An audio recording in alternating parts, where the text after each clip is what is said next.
Thank you, John. A very nice introduction. I could have almost written it myself. Yeah. I had chosen the wrong colour for the title of my talk tonight, so perhaps I ought to explain a little bit out of Borgue and into the world. It's actually a feeble attempt on my behalf to have a play on words, because there is a well-known saying, well, it's well known in Borgue, out of the world and into Borgue. Now, I come from the rival village of Twynham, and the Borgue has this saying because it gives them an aura of strangeness and mystery. Well, we in Twynham think it is a very strange place, Borgue. I thought half the audience might have gone, I might leave, but anyway, in Scotland there's a particular type of individual known as a lad of pairts, and this can be defined as a lad who, usually from a poor rural background, but with a broad education, and that enabled him to fulfill lots of different occupations. And he was one of Scotland's greatest assets. Those enterprising young men that left Scotland, went to enjoy careers in lots of different avenues in the expanding British Empire of the 19th century. And John McTaggart would certainly very much fit that description. So tonight I want to explore his life and his working career, but also his literary achievements, especially his Galloway Encyclopaedia. And the Galloway means anything from Galloway. That's where the name comes from. A second life I want to explore is that of another literary figure, the poet William Nicholson, also from Borgue and a contemporary of MacTaggart's. So his Galloway Encyclopaedia. Please work.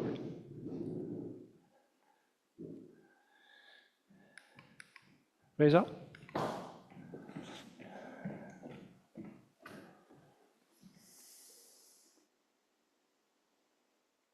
That's it, that's it. That's the one.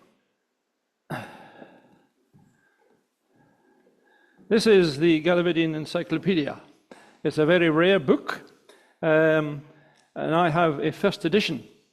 I bought it online from a bookseller in New York, and after I'd finished ordering it, the telephone rang, and the bookseller said, in the description, I described it as the front cover was cracked.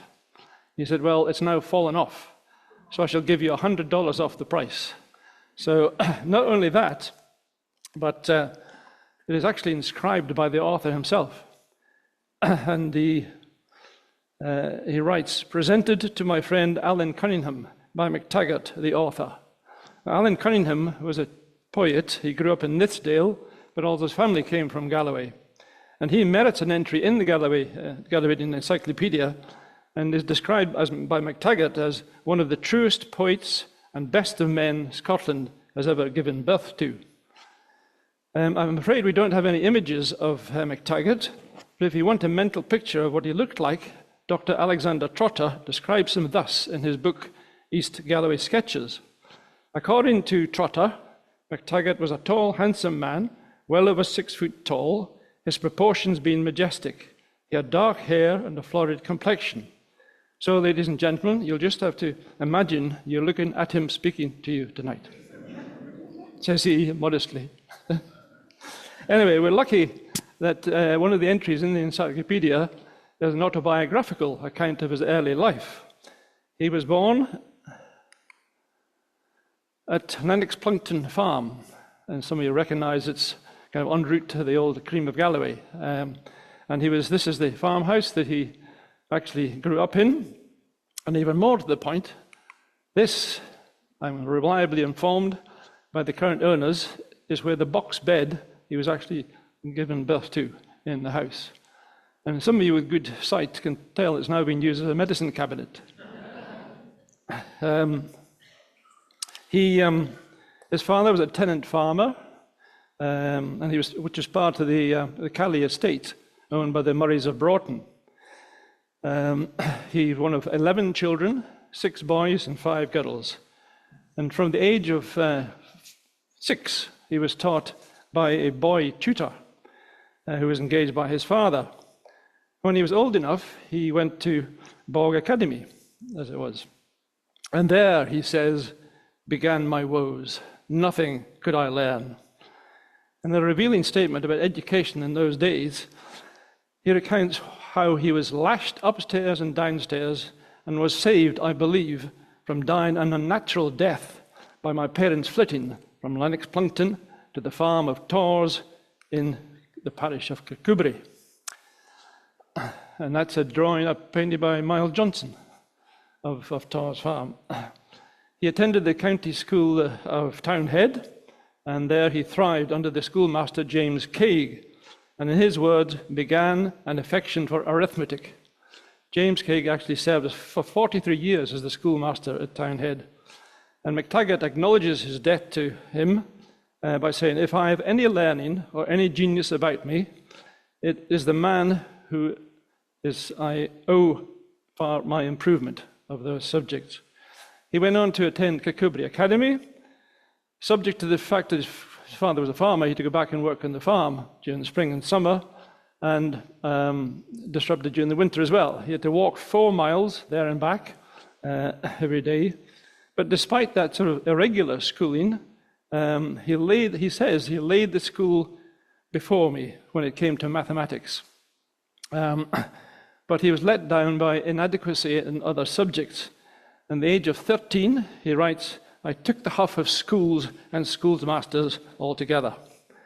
So he then started working on the farm. He really wanted to be a printer at that stage, but he was, depressingly, his inquiries to companies were not even acknowledged. So he writes, finding, therefore, myself worsted in getting to be a printer, I consoled myself with my lot and became extremely bookish inclined. And as the old song goes, I bought and borrowed everywhere. I studied night and day, ne'er missed what dean or doctors wrote that happened in my way. He taught himself French and Latin, and was able to get a hold of a dictionary and texts by Virgil. He devoured volumes of the Encyclopaedia Britannica. This was significant because he writes, he gathered 10 times more out of that book than I did at the College of Edinburgh. At the age of 18, he actually walked to Edinburgh University to attend the university in the autumn-winter term of 1815-1816. And there he attended his favorite classes, natural classes as they call them, what we know now as natural sciences, biology, chemistry, geology, and physics. He read in the libraries and wrote for a magazine at the university. And in the spring of 1816, he returned to Torres Farm, presumably to help his father with the farm. He returned for a second winter to Edinburgh. However, he had absolutely no intention of attending any classes. He tells us, I never received any good from attending the university. I was there told nothing but what I had before gathered. So there you are, pretty scathing comment. Regrettably, at that point, the autobiography finishes, so we don't know much about his period after he'd written that. But he does write, but I am running the sketch too far. Let my Edinburgh adventures, my wanderings through Scotland, my learning the engineering, my trip to London, my rebuffs from fortune, and my receiving them kindly, my finding an independent way of making an honest livelihood with industry, etc., form the subject of another foolish discourse at some future period. So most interesting, this throwaway line, my learning the engineering. As we shall hear, he taught himself enough engineering to become the clerk of works for one of the greatest civil engineering projects of the 19th century, the building of the Rideau Canal. But more of that later. His autobiographical entry ends with the poem, Mac the Major, written in 1818 when he was 21. It tells a lot about him, how he saw himself, and he writes, a lonely, melancholy lad, ain't quarter wise, 3/4 mad, with glooming brow a burning, whiles merry too, and looking gay, enjoying then a sunny day, before rude storms returning, is what I am. And in this breast I find wild creatures working, a throbbing pulse that will not rest, strong independence lurking, nae cringing, nae whinging shall ever come frae me, nor fawning nor yawning, my stars have borne me free. So I think that tells an awful lot about him. The encyclopedia is an eclectic mix of sketches. It's been aptly described as being a literary haggis, which I think is a very apt description. As the title, you probably can't read it, but it says it consists of sketches of eccentric characters in curious places, with explanations of singular words, terms, and phrases, interspersed with poems, tales, and anecdotes, etc., and other strange matters. So that's a pretty apt description as well. MacTaggart praises his own fieldwork from producing the book, and he puts it down to the success of the fact that he conducted his interviews as part of natural conversation, so that he says none were afraid to talk with me because they did not suspect I was taking notes. He believed the book's value lay in the fact that his subjects were all mostly patriotic Gallovidians and scorned to lose any of that darling legacy left by their forefathers. They scorned to lisp English and tell their honest tales in plain bred Scotch. I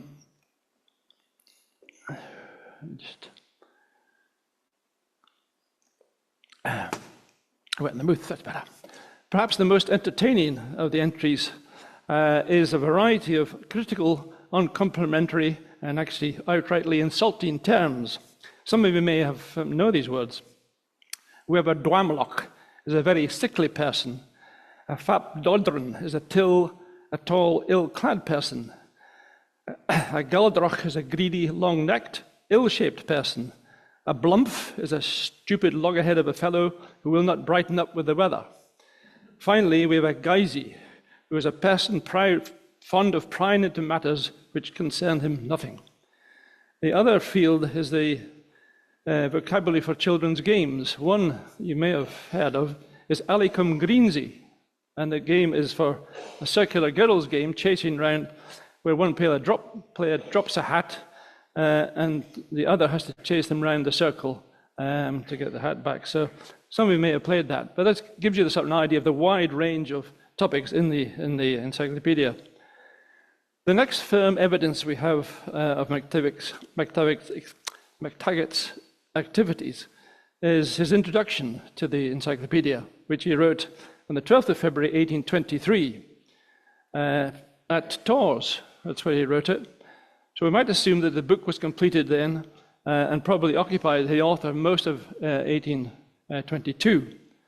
Now, we're fortunate to have 6 letters written from MacTaggart when he was in London to his lawyer friend Thomas Brown in Edinburgh, 5 dating from 1824 and 1 from 1825. And most of them pertain to the encyclopedia, and they're actually held in the Stuarty Museum here in Galloway, a very valuable source. And from MacTaggart's letters, we know he was in London in January 1824 and correcting proofs of the encyclopedia. He tells Brown that he's got up to the entries beginning with the letter P. He was also making a living writing for magazines and teaching mathematics to young gentlemen in London.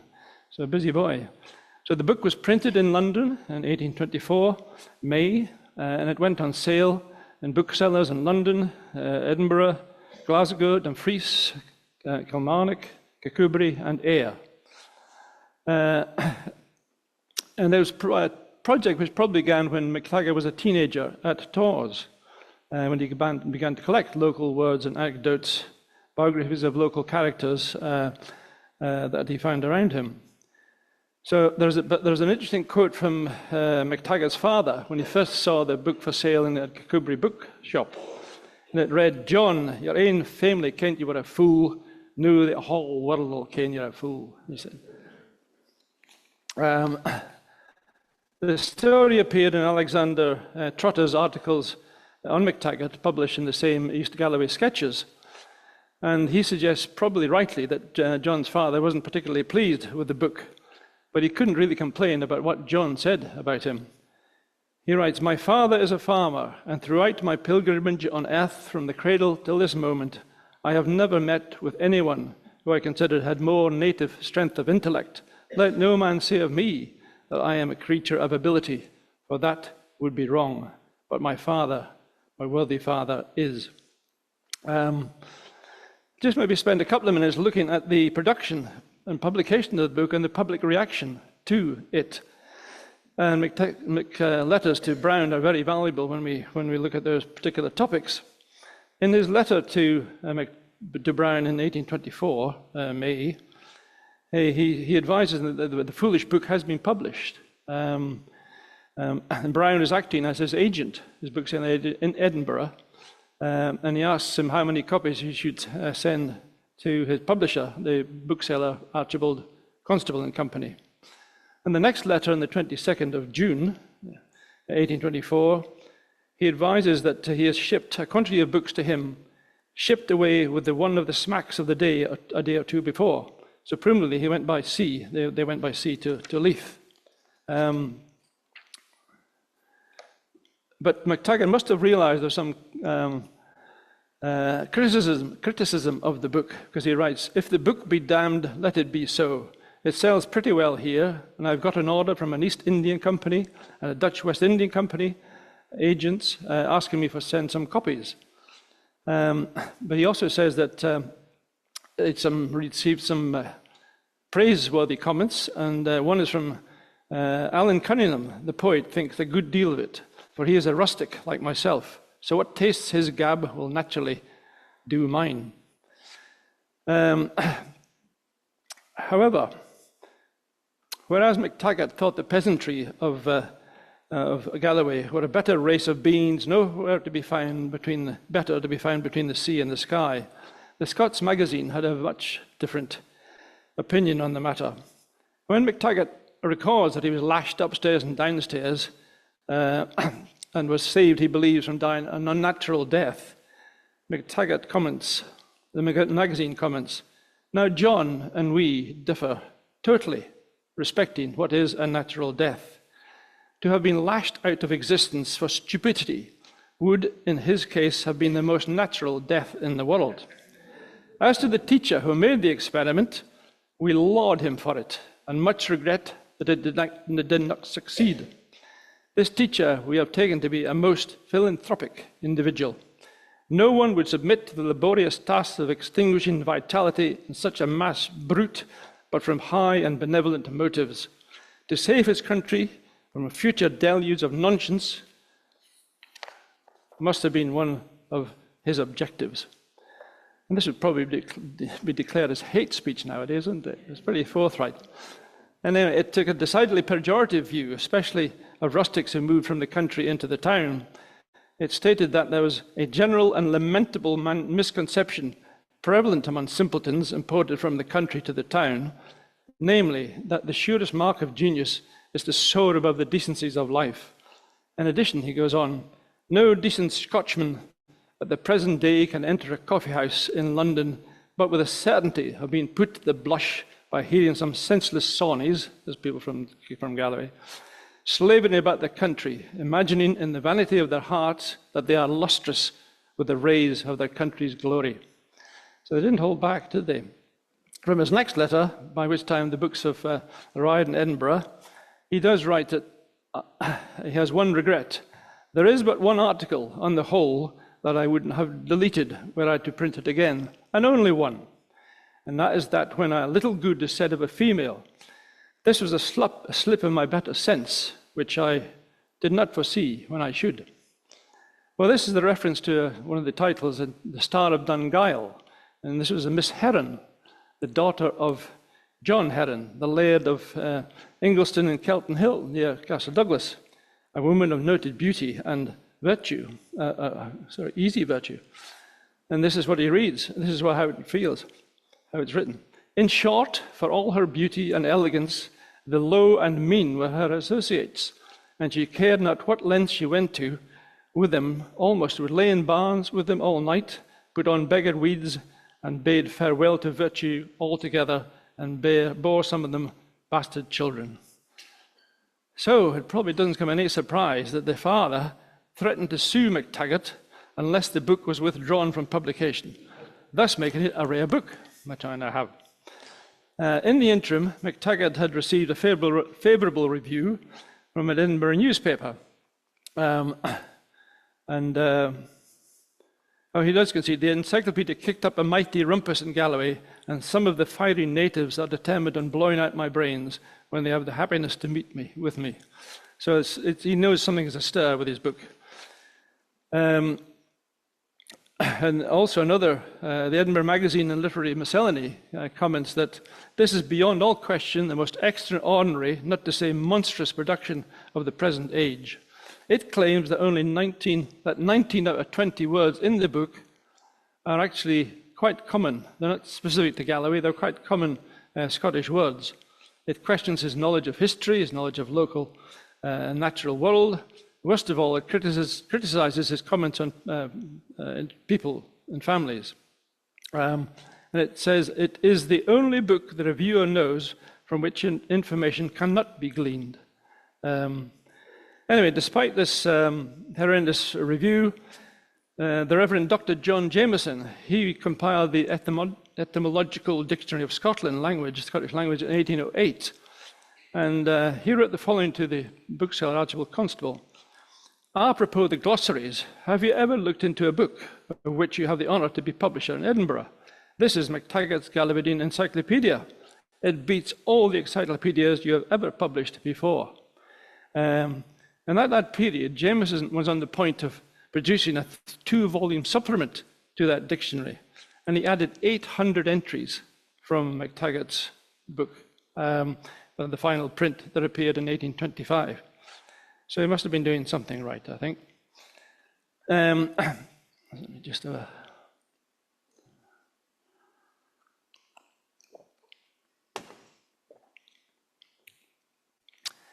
At about the same time the encyclopedia was being published, MacTaggart took up appointment with the United Gas Lighting Company as a reporting engineer, installing gas lighting in London and in large towns throughout Britain.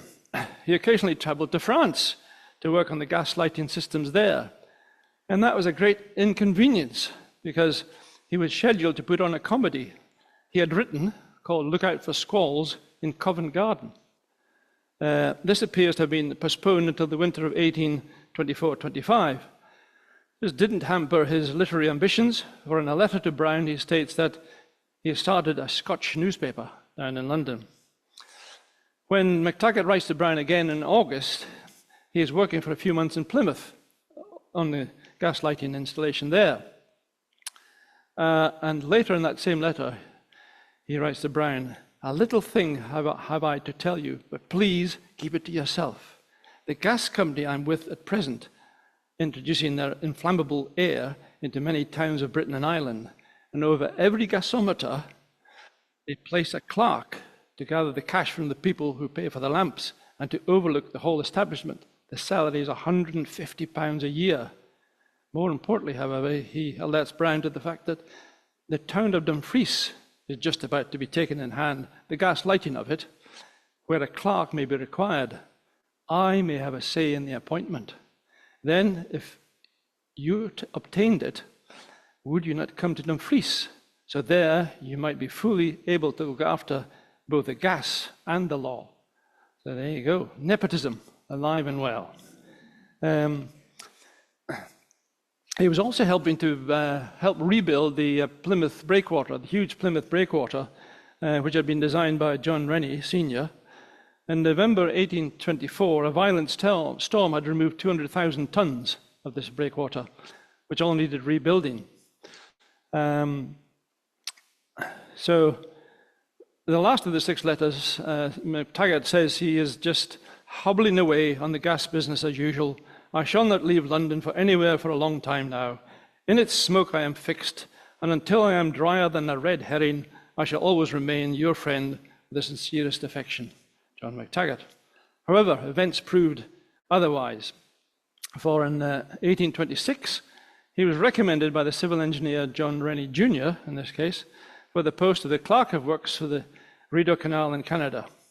It was to be constructed by the Royal Engineers, led by the chap on your right, Colonel Bye, after whom Bytown was named, which was as the capital city. So Bytown was the capital of Canada before Ottawa. So this may be a representation actually of MacTaggart on his left. Anyway, the purpose of the project was to make a shorter supply route between the Ottawa on the top there down to Kingston on Lake Ontario, because otherwise the waterway would have gone right along the Ottawa River and all the way down the St. Lawrence River, so a detour of 100 miles longer. So he saved an enormous amount of travel. So in about 3.5 years construction, 47 masonry locks, 52 dams, creating a 202-kilometre, 125-mile long waterway. Bearing in mind the rudimentary tools they had in those days, ropes and pulleys and picks and shovels and axes, this must rank as one of the greatest civil engineering projects of the 19th century. And in 2007, it was inscribed as a UNESCO World Heritage Site, recognizing it as a work of human creative genius. And he was very much part of that. So as Chief Clerk of Works, MacTaggart was ordered to carry out a survey of the whole route. And this was a huge challenge considering the extremely rough and swampy ground, which froze over in winter, of course. Diseases such as swamp fever were rife. He started in late November 1826. And while in Canada, he'd been a keen observer of his new surroundings and contributed articles on natural history and geography in the newspapers, which led to his election in the newly established Natural History Society of Montreal. So this slide, it's at the time, it's not a particularly good slide, but that's what was done at the time. Sort of in a vision of it. And if you look at the banks, the banks that we now see where Ottawa is, that's the banks, and you see where the locks are going down. Absolutely fantastic condition of a building. Our next one again shows you these dams again from 1841 to 2000. How well they've stood the test of time. All these buildings have, which is incredible. His experiences in Canada then, he provided material for his second book, 3 Years in Canada. This is a later edition, but they were in 2 volumes, each of 350 pages, so quite a substantial production. It was produced in June 1829, and it's a fascinating insight into the state of Canada in those days. And it's also demonstrated just what an accomplished man he was. He was an expert in meteorology, a self-taught doctor, a serious geologist, an accomplished biologist and botanist. He writes about each of these subjects in the book in great detail. The book also gives a great insight into the various peoples there at the time. The indigenous Indians, and they made up about 1/5 of the population of Canada at the time. The French, whom MacTaggart thought were the best immigrants, they were absolutely adored by the Indians. The Irish, who were great with a spade and shovel, but hopeless with the axe, he says, regularly being killed or injured by trees falling on themselves. However, he reserves his greatest scorn for the Americans and their territorial ambitions. And I had to chuckle at this one. He advises Canada not to let any trade in from America without heavy tariffs. In the summer of 1828, MacTaggart was seized by a dangerous fever, and although he passed through the crisis safely, it was thought advisable he should return to his native country to recruit immigrants. And this suggestion was given weight when he was accused of being drunk on duty and also being rude to one of the shareholders. So he left in 1829. Now, after reading a particular section of the book, I am not in the least surprised that he was scathing about the board members. He had been requested to carry out a review of a plan proposed by somebody else earlier, involving one of the trickiest parts of the canal. And he found several major deficiencies and explained in plain language how these could and should be rectified. His mantra for engineering was to study nature and look for simple solutions. In the case of the dam, for example, he suggested looking at how a beaver goes about it. He said they reinforce the dam on the upstream side, they make it width of the base proportional to the height it's going to be. They design a curve in so that the rushing water hits and is dissipated, its energy as it goes round, rather than hit things full on. But without any discussion, they dismissed all his recommendations, largely on the basis of cost.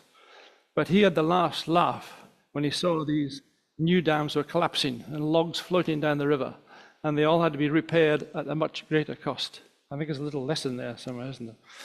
Anyway, despite these accusations, he retained the support of his immediate superior, Colonel By, who gave him a glowing reference, saying, "I have found him a man of strong natural abilities, well grounded in the practical part of the profession, and a jealous, hard-working man in the field.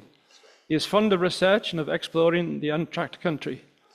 His reports are faithful, and I have always found him to be a man of honour and integrity."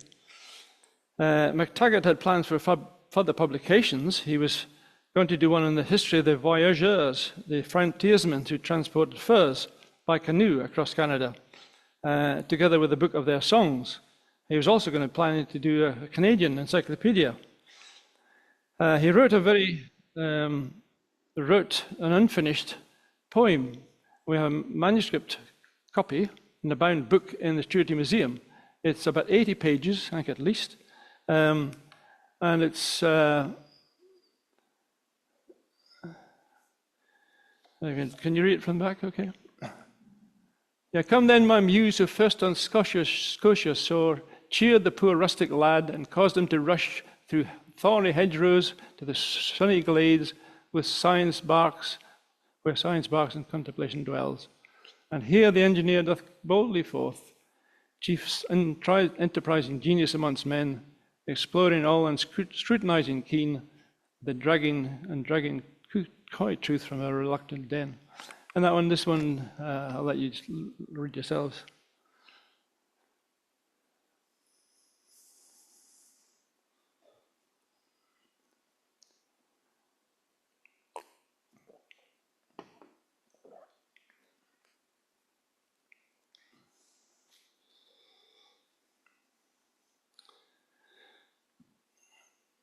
Anyway, these various projects I mentioned, he was unable to complete.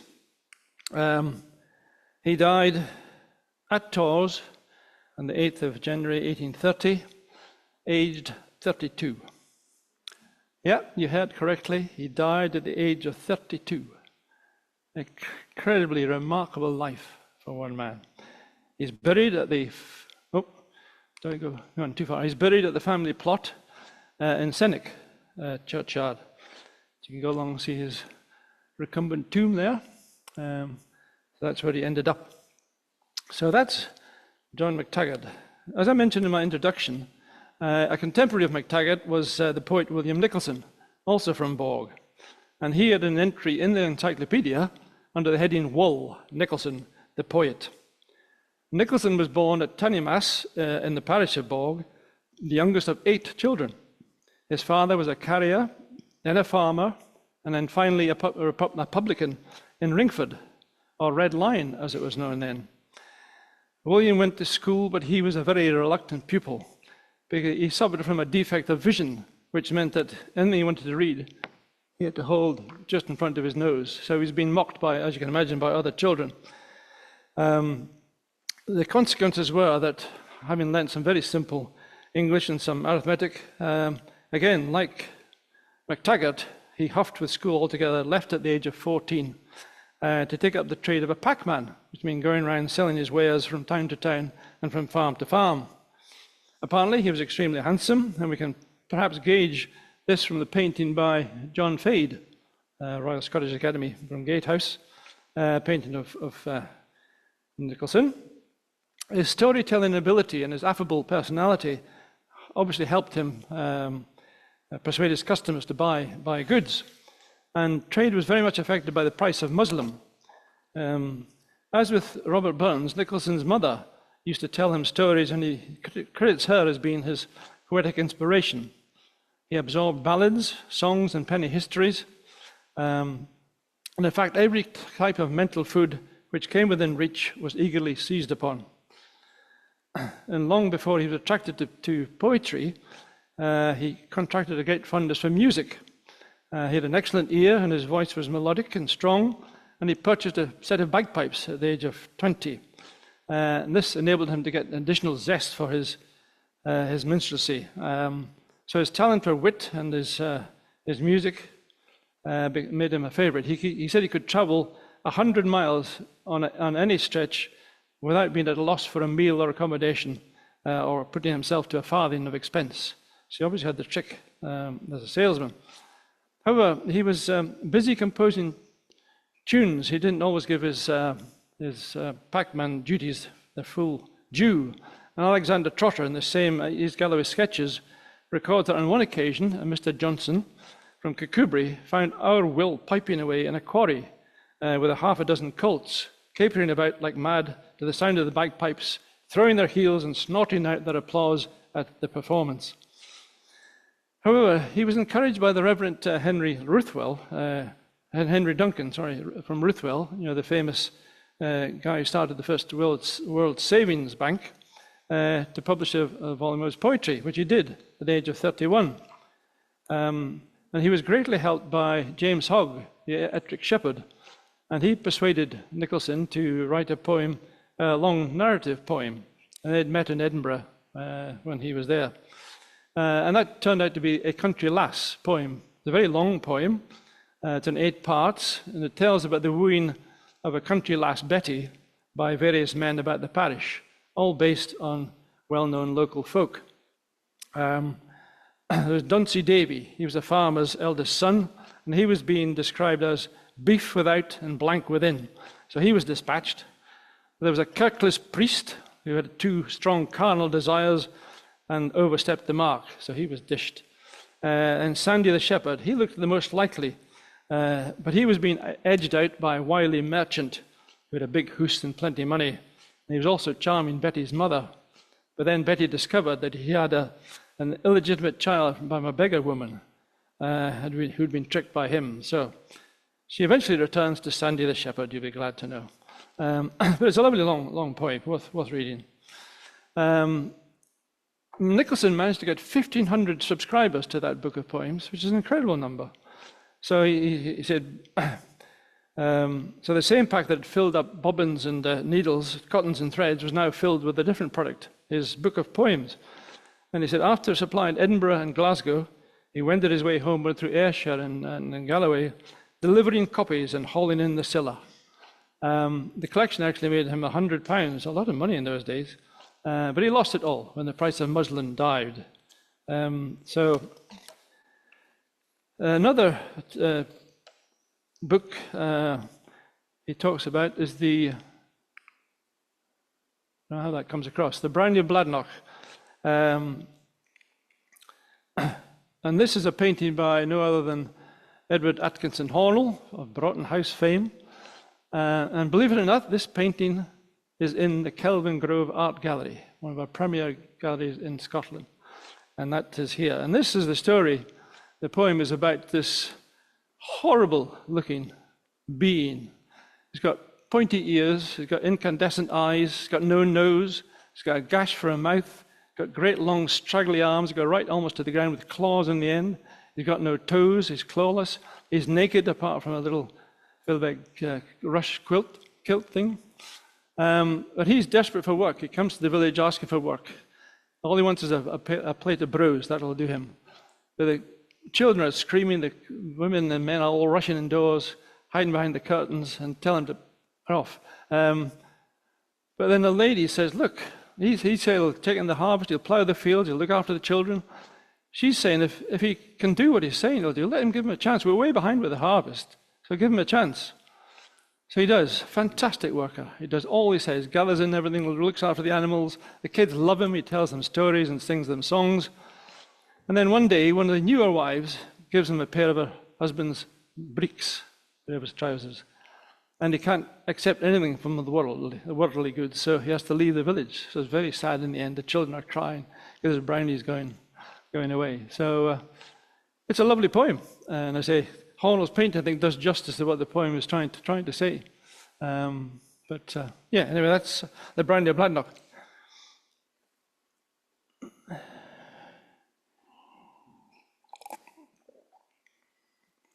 Oh yeah, as his fame spread, he and his poems are getting critical acclaim.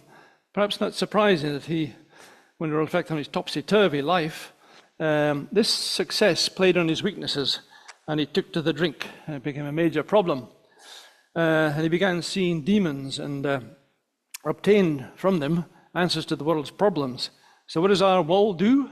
He goes down to London, and he goes to give the king his paper on universal redemption. Unfortunately, the king's not in, so he left him a copy to read later on. His time in London was very unhappy. He had been mugged on several occasions, and he got lost even more frequently. Fortunately, a group of Gallovidians, no less than John McTaggart and Alan Cunningham, rescued Will and sent him back on the boat to Leith. So they rescued their fellow Gallovidian. Little record is held of what happened to him after that, except he is supposed to have led a quiet, contemplative life, accepting the charity of loyal Gallovidian friends, and accepted poor relief until he died at Kildarach, Borgue, on the 16th of May, 1849, the age of 67. So he was actually 14 years older than MacTaggart. So his gravestone can be seen at Kirk Andrews Cemetery, and the inscription reads, "No future age shall see his name expire."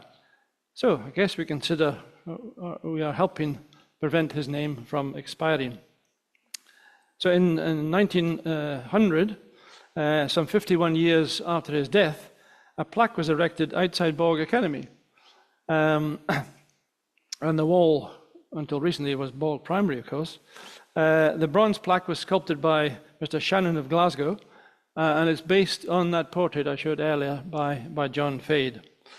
So there we have it, folks, a quick gallop through the lives of two prominent and talented characters from this area. So I hope you have enjoyed it. And I'm happy to take questions.